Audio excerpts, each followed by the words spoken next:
all across America and around the world. This is Veterans Radio. This is Veterans Radio. Welcome to Veterans Radio. I am Jim Fossone. I'm the officer of the deck today. We've got some great programs for you. I think you'll find very interesting. We always want to remind you can find more about Veterans Radio at its Facebook site or by going to veteransradio.net, where we're on the web 24/7. You can find a lot of our podcasts there as well. We post new ones every Tuesday, so you can get a new story, a new interview, something you didn't know before by going to veteransradio.net. And before we get started, we want to thank our sponsors. First up, we want to thank National Veteran Business Development Council, nvbdc.org. It was established to certify both service-disabled and veteran-owned businesses. You'll find out how they can help your business by going to nvbdc.org. We also want to thank Eisenhower Center. It's a brain injury recovery center. Learn more about eisenhowercenter.com. They're located in Michigan and in Florida. We want to thank Legal Help for Veterans. Legal Help for Veterans fights for veterans' disability rights all across the nation. You can reach them at 800-693-4800 or on the web at legalhelpforveterans.com. Contact us if you'd like to be a sponsor on Veterans Radio, and let's move on to our program.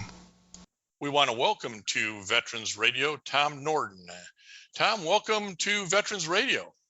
Oh, thanks for popping me on here. Well, we're always interested in everybody's veteran story, and I think you've got an interesting one that people ought to hear a little bit about. So I know you grew up in Rockford, Michigan. How did a nice kid like you end up finding his way into the military? Well, what actually ended up happening was, as I grew up, my whole family's military, and they encouraged me to go to college. So I actually did go to college. I got a degree in accounting and economics. But after 9/11, the biggest issue that ended up happening was every year, every single time 9/11 came around, I felt very guilty about people I grew up with having to serve in the military and deploy overseas or go somewhere else and everything, or have to serve their country in my stead. And I didn't like it because of the way I was raised. So finally, what I did is I did a little bit of research, and I figured out what units and what groups are being deployed to essentially Afghanistan the most. And I went and enlisted in the National Guard because the National Guard was being deployed more than the active duty military at that time into Afghanistan and Iraq. And a lot of us that served actually realized that. That's about 65% of the forces on the ground were reservists. Army Reserve, National Guard, or Marine Corps Reserve was about 65% of the forces. So I went and enlisted there because kind of guaranteed where I went. So I didn't have that guilt there. I deployed to Afghanistan. I did some other missions that I was activated for over time. But what got me there was in 2007, a buddy of mine that was raised across the cornfield behind us ended up getting his second Purple Heart. He had an RPG-7 go off next to him on the rocks, blow into the side of it. He lost about 50% of the use of his left arm. He did survive. He actually lives in South Dakota now. And basically that was finally where I decided I need to do this before everybody else is doing it for me. So I was a manager at the time, actually at Myers Corporation. The gentleman I'm running against, his family's stores. And that's what made me decide to join the military was Mr. Half getting injured. And so I ended up joining because I knew I'd end up going to Afghanistan or Iraq at that point, but I didn't want anybody else doing it for me. Well, you grew up not only with some family members in the military, and a lot of times we hear about I joined because my dad or my grandpa or my uncle was, and I saw what it was for them to do. But you also kind of grew up a little different than city folk. You grew up on a farm with a certain amount of work value, didn't you? Yeah, I had to bale hay. We baled 360 acres of square bales. I remember when I was a sophomore. I have allergies too. I'm allergic to hay fever. My father's solution, instead of giving me allergy medicine, was to throw me in the damn hay wagon. Make you work it out. Yeah, it worked. I tell you what, I have a heck of an allergy tolerance now. And your natural immune system can actually kick in, folks. That's a true story. And I baled a lot of hay growing up. And he'd say things like, hey, you're doing football this year and everything else, and you're going to be ready. So I was ready for football. Oddly, what's funny is the National Guard unit I went into, my grandfather was in World War II, the Red Arrow Division. Wow. My great-grandfather was in it in World War I. My great-great-grandfather served in the Spanish-American War. So, and my uncle after Vietnam was in the 126 for a little bit. He just passed away last year from Agent Orange complications. So I was 5th generation in that unit. So it's not common anymore for people to be able to do that. So on top of the farm, it was more of a family tradition that rooted myself into it. So when folks sit there and talk about, well, we can't go back to that, we can go back to anything as long as our families teach us those type of combinations. Well, that's what I was trying to get to, is this is about values. It's about family values, and what you kind of get taught, what you get exposed to really has an impact on you then as you mature into a young man and start saying, hey, what's my role in life here? What am I supposed to be giving back for all that I got? Tell us a little bit about your MOS and what you did in the Army National Guard. Okay, so I picked 11 Bravo again because I wanted to guarantee a deployment to Iraq or Afghanistan. For our Navy friends, tell them what 11 Bravo means. Combat infantry. It's 0311 in the Marine Corps. National Guard is one of the few groups that actually still has that. I think the National Guard is now primary 11 Bravo or MP. And I remember I walked in the recruiter in 2007. And I ended up finally getting in 2008. They swore me in before that. I actually extended a little while after that because I wanted to make sure the unit was transferred over because of where I ended up at. And I told the recruiter, I was like, I want a combat arms MOS. I want this unit because my family served in it. And I'd like you to write my contract. I'm going to do Iraq or Afghanistan. So they wrote that into my contract. And the guy looked at it. He goes, well, you have a bachelor's degree in accounting and economics. Yeah, I do. And he goes, you also have a minor in constitutional history. I said, yeah. You want to go to officer school? I said, no.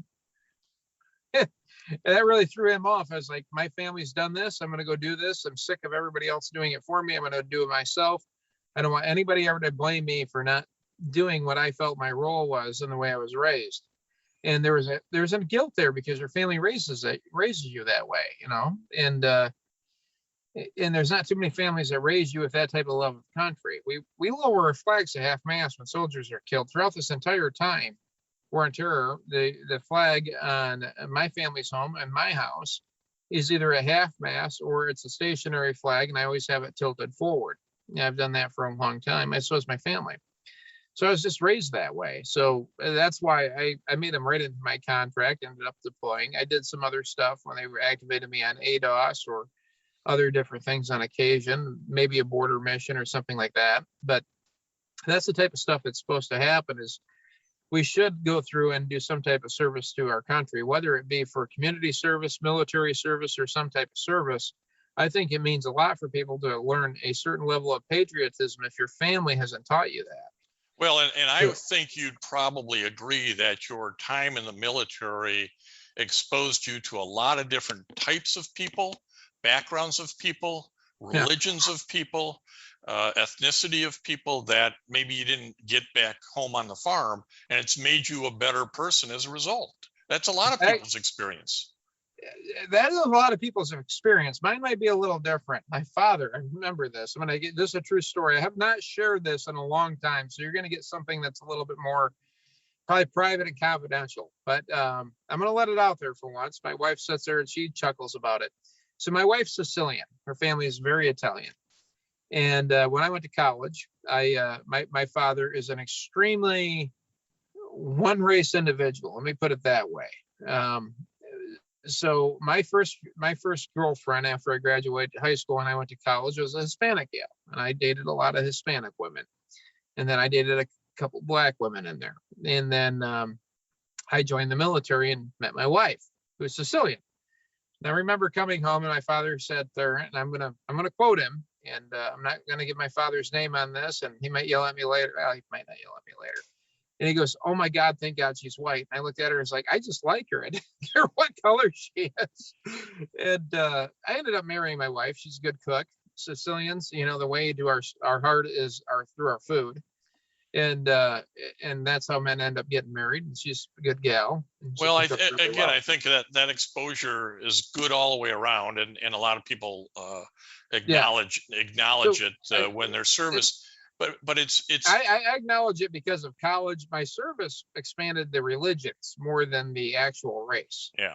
My mother's best friend is my brother's best friend is an African American gal. My cousin-in-law is an African American guy who served in the Navy for 22 years. So my family's actually very mixed. I was exposed way beforehand to us, but it was really more the religions that you're bringing up. That's where it was taught, or that's where I experienced more of a religion differential than the race differential. So let me ask, when the unit got deployed off to Afghanistan, tell us a little bit about the missions. Okay. Well, when we went there, I was an operations NCO in 2012 when the 126 went there. Actually, 2011. Sorry, I got to move it back a little bit. And so at first we went down to our MOB station and we were supposed to be assigned to a full spectrum operations. Instead, we didn't have that. We had a lieutenant colonel who was a general's son, and anybody in the service could tell you how big of a nightmare that is. And so in the 2012 deployment, he sat there and he was looking for a mission to get his deployment badge so he could make it to brigadier general. He's retired now and he never made it to brigadier general because this man should never have been a general or a commander. But he sat there and he started looking for missions. He got us attached to Special Operations and Command. That's what he got us attached to. So our mission was very complex. We either did guard duty, convoy duty, security duty, scouting duty, everything. And we were a Cav Scout unit with a handful of infantry mixed in. So we had to train up for that. So our deployment got extended an extra 30 days because we needed to do additional training. We needed to make sure that everybody could pass their, PT tests and everything else, which is a guard unit can become difficult, especially if it's a combat guard unit. And so we ended up going there. And what I ended up seeing in Afghanistan was I saw translators who were attached to SOCOM who ended up by being either a Iranian spy, and we had to kick him off base. I'm not sure where that guy went. Or we had to kick off some guys we found out were members of the Taliban. We had to sit there and remove people like that. And then we'd sit there and we'd see stories, especially on the operations side or the scouting side or whatever mission you were doing at the moment, where a lot of these Taliban members would shoot U.S. service members in the back of the head or things of that nature. And at that time, the Obama-Biden administration, you couldn't fire unless you're fired upon. And I mean, the war at that point of the time was just very confusing because you had no real rules of engagement. Tom, explain the rules of engagement as you saw them at the time you were in Afghanistan, and remind us what the year was again. In 2012, the rules of engagement were a little bit more complex under Barack Obama and Joe Biden. You cannot fire unless fired upon. If a gentleman dropped their weapon and pulled out a knife, they were not necessarily a combatant. You had to figure out how to capture them. And at that time, we had service members who were being shot in the back of the head by our Afghan allies. We had translators that we would find out were, Persian spies. We would find out that some of these service members we were with were actually Taliban folks. So that's really something that isn't being discussed in this whole process of Afghanistan. Is everybody saying, let's bring our allies here? Well, the problem is you don't know who your allies were. Yeah, let's come back to what's happening today in a minute. I wanted to kind of wrap up your military service so we can talk about post-military and some of the veteran organizations you've been involved in and some of the local politics you've been involved in. So talk to me about when you got out and the transition back into civilian life. Okay, so when I got out of the service, the American Legion showed up and they said, hey, would you like to be involved? And I was like, you know what, I'll go ahead and do that. So I went down there, they made me their service officer, and I got involved in the American Legion. I had a gentleman named David Hickox come in there in the fall of 2012. My wife and I were going to go out on a date night, and this was literally probably 60, 90 days after our deployment from 2011 to 2012. And David was thinking about suicide. He had just lost his job, hadn't seen his kids in months. And I wasn't sure how to help him, but I had gotten to know a few people in the Republican Party, a few people in the Democratic Party. So I was like, well, let me go ahead and see what I can do to help you. And at the time, when I was in the Guard, I had started a satellite company where I employed people. And my wife thought I was going to spend all of her money helping this guy. And by the time I was done, I found the guy an attorney so we could work on him seeing his kids, got him an interview for a part-time job, and made sure his apartment was paid up, his car was paid up, so he wasn't as stressed. And you could see the weight living off, well, not leaving necessarily, but being lifted from Mr. Hickox at the time. And when I saw that, we ended up starting something called the West Michigan Veterans Ranch. It focused on suicide prevention, spiritual healing for veterans. David helped me do that, actually, along with Dean Decanter, who owned the property at the time. And it expanded and it's grown from there. And it's more of an idea. And as the property is more set up for hunting than it is actually as a ranch yet, but we want more to develop there. And we ended up working on suicide prevention, saving a lot of people's lives after that, and gave a lot of new purpose for veterans helping veterans. And so as that was happening, we lived up in Sand Lake, my wife and I got really tired of seeing these people always being bankrupt. The roads hadn't been repaved in over 40 years in this community, and you could barely drink the damn water. So while I'm doing the suicide ranch and the veteran stuff, I decided to run for public office because you should be able to drink your water you're paying for. You should be able to drive down your road without losing a tire. And I lost a tire. That's finally what did it. So I ended up doing that for 4 years. And in 4 years, from 2014 to 2018, we ended up redoing the pipes, redoing the water lines, repaving the roads. I ended up building handicap ramps for veterans in there. And I beat this old family that had ran it for 40 years. And by gosh, did they hate me. I think every news article about me is horrible that was written by him. But luckily, and isn't this sort of an outgrowth, Tom, of just that public service we were talking before? Your family had this commitment to the country and showed it through military service. You did the same. You came back and actually were post commander for the American Legion, helped on the Michigan Veterans Ranch and suicide prevention. But ultimately, that sort of leads you to additional public service, doesn't it? That's where jumping into as an independent in politics gets you. And look at those headaches. But that's what you also learn in the military is how to get the damn job done. Yeah, that's pretty much it. We ended up repaving the roads, getting over $1 million in grants, redoing the roads, the water, the sewer, built handicap ramps. And what's funny is every news article you read from this local newspaper I always called it the Cedar Springs Enquirer. That was my nickname for it. It strikes you as a national enquirer when you read it. This whole article will be how horrible this person is. And the last two paragraphs are always about how they avoid getting sued. Like this gentleman showed us all the information and he's telling the truth. I always found that entertaining. It's like, wait a second, you just bashed me for 90% of this article, and the last two are like, oh, he told the truth.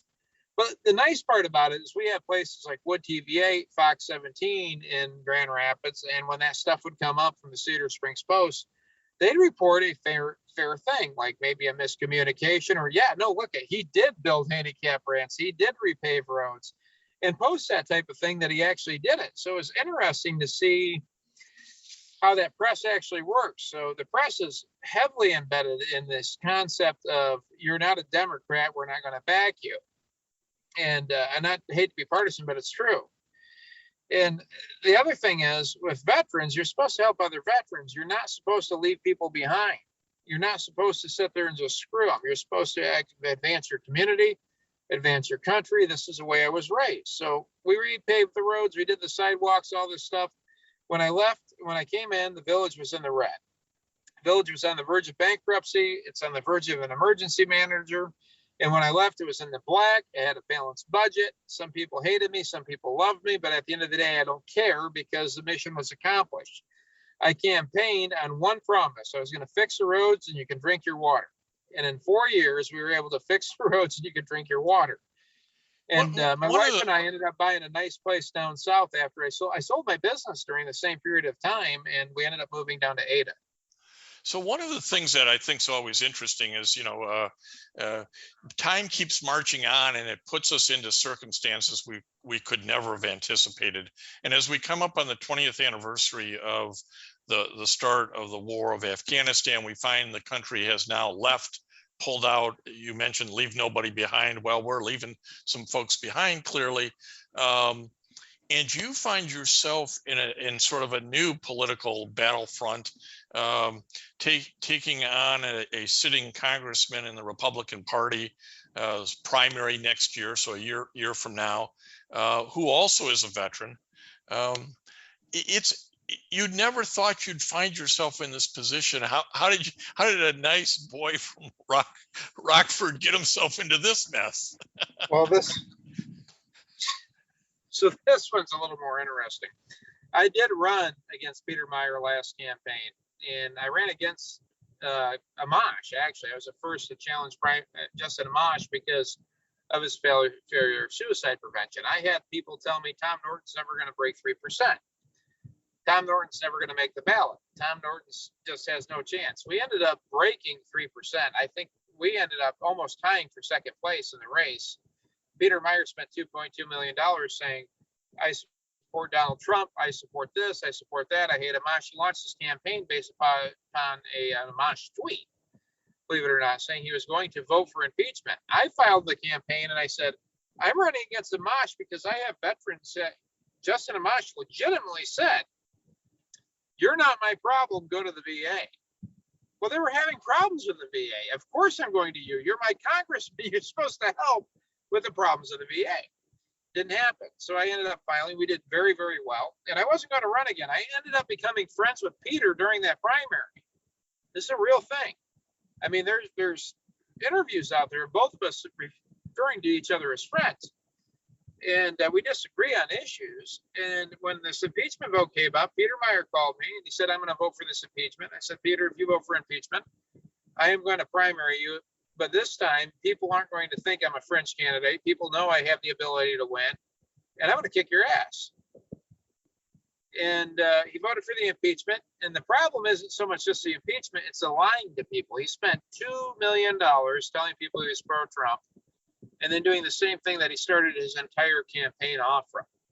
So he lost that integrity right there. And then as this campaign's gone on, that relationship's been much more strained. We don't talk like we used to at all. And because he's called conservatives treacherous snakes, a lot of conservatives tend to be veterans. About 65% of veterans view themselves as conservative because we like our country, we're patriotic, things of that nature. So you're calling 65% of your service members treacherous snakes. I don't even call Democrats that were service members treacherous snakes. And somebody goes, I don't care, he's a veteran, he's a liberal. Well, he still served his country. He probably has a little bit more right, in my opinion, to state what he believes than you do if you haven't served your country. You served your country, I don't care what your opinion is, you earned it. And then he came along and he went, the thing that finally really, this campaign's really shifted more and it's begotten more and more steam is because he keeps making these big mistakes. I mean, he flew to Afghanistan, as we all know. Just in the last week. Yep. He spent 2.5 hours there. All of us that were in the military, what is accomplished in 2.5 hours? Well, that's why many places called it a stunt. It was a stunt. And he went with Congressman Moulton, Seth Moulton, Democrat of Massachusetts, who also is a veteran. This was because they're in areas where they're at risk, and they figured we can save our political careers if we do this. We're veterans, we can get away with it. Their consultants should be fired. Well, if I was in Peter Meijer's position and I flew to Afghanistan, the only way this trip made sense, the only way, and I'm going to mark my words on this, and all of your viewers, if they want to help do this type of stuff, they go to tom.gop. If Peter Meijer had walked onto that field and he didn't do this and said, walk to the cameras and said, I'm a freshman congressman. I can do nothing to convince the president. But I can tell Americans this: I am not leaving this airfield until every single American NATO ally is evacuated from Afghanistan. And if you, President Biden, if you don't want a congressman's death or a hostage on your hands, then you're going to sit here until every American's gone. All of us would respect that, I think. All of us would sit there and say, this is a leader. We are trying to elect 535 leaders to the United States Congress, and nobody wants to lead. They want to sit there and take photo ops. Well, I can appreciate how passionate you are for trying to get into a leadership role in the political world. I wish you luck. I'm not sure I'd ever want to do that. But I guess I'd like to close out with sort of Tom Norton's view, again, of why it's important to serve the country in the military or any of those other roles that you mentioned. In the history of the world, no nation can survive without a certain level of actual patriotism. If somebody is going to bash somebody's military service and call them a patriot but has never served themselves, you are not a patriot. A patriot is somebody who is willing to serve their country and write a blank check to the United States government and saying that you can cash this in at the expense of my life. When you are willing to sacrifice that for your nation, that is what that truly means. Whether you're the mechanic fixing the equipment, the guy working at artillery, the guy issuing ammunition, stuffing parachutes, anything of that nature.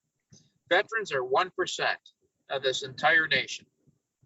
Yeah, that's what we are. And it doesn't matter what branch they serve in, 1%. So when people sit there and say, I'm a patriot, or they sit there and they call somebody else an insurrectionist and they're a Democrat, both sides have this problem. But they've never served, never questioned somebody else's service, period. I don't question Peter Meijer's service. I question his decisions as a congressman. But he still served his nation. Tom, if people want to know more about you and more about your campaign, where would you direct them? I would tell them to go to tom.gop. If everybody went through the campaign and donated, and we all started serving our country, we'd be able to do a lot of things again. And we need somebody who's going to stand up against this entire assault on the military and pride. And I'm going to tell you that the other thing, this major that challenged Joe Biden, had he sat there and been siding with the Taliban, Joe Biden would have been giving him a medal on the White House screen. But because he sat there and he challenged what was going on, trying to protect Americans, he's being kicked out of the Marine Corps. That's the type of patriotism that's supposed to exist again. These politicians are not necessarily patriots. The service members are. Well, thanks for taking some time today, Tom Norton, to talk about your service to the country, your views on politics, your efforts both locally to improve your community's situation, and now your run for Congress as a Republican in Michigan's 3rd District. Tom, thanks for spending time with us today. Thank you. God bless. And I want to thank everybody for listening to Veterans Radio today. I am Jim Faussone. It's been a pleasure to be your host. I'm a veterans disability lawyer at Legal Help for Veterans, and you can reach us at 800-693-4800 or legalhelpforveterans.com on the web. You can follow Veterans Radio on Facebook and listen to its podcasts and internet radio shows by going to veteransradio.net. And until next time, you are dismissed. If you have a VA claim denied by the Board of Veterans' Appeals, contact Legal Help for Veterans at 1-800-693-4800. They're experts in handling cases before the U.S. Court of Appeals for veterans claims. Their number again, 1-800-693-4800.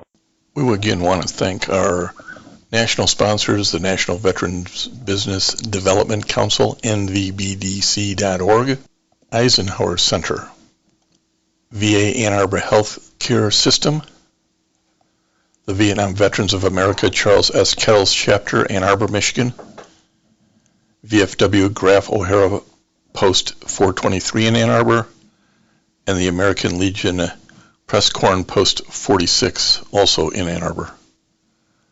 They keep us on the air, as does your support. Go to Facebook, go to veteransradio.net, and support our efforts. And until next time, You are dismissed. With the Lucky Land Slots, you can get lucky just about anywhere. This is your captain speaking. We've got clear runway and the weather's fine, but we're just going to circle up here a while and get lucky. No, nothing like that. It's just these cash prizes add up quick. So I suggest you sit back, keep your tray table upright, and start getting lucky. Play for free at LuckyLandSlots.com. Are you feeling lucky? No purchase necessary. Void where prohibited by law. 18+ terms and conditions apply. See website for details.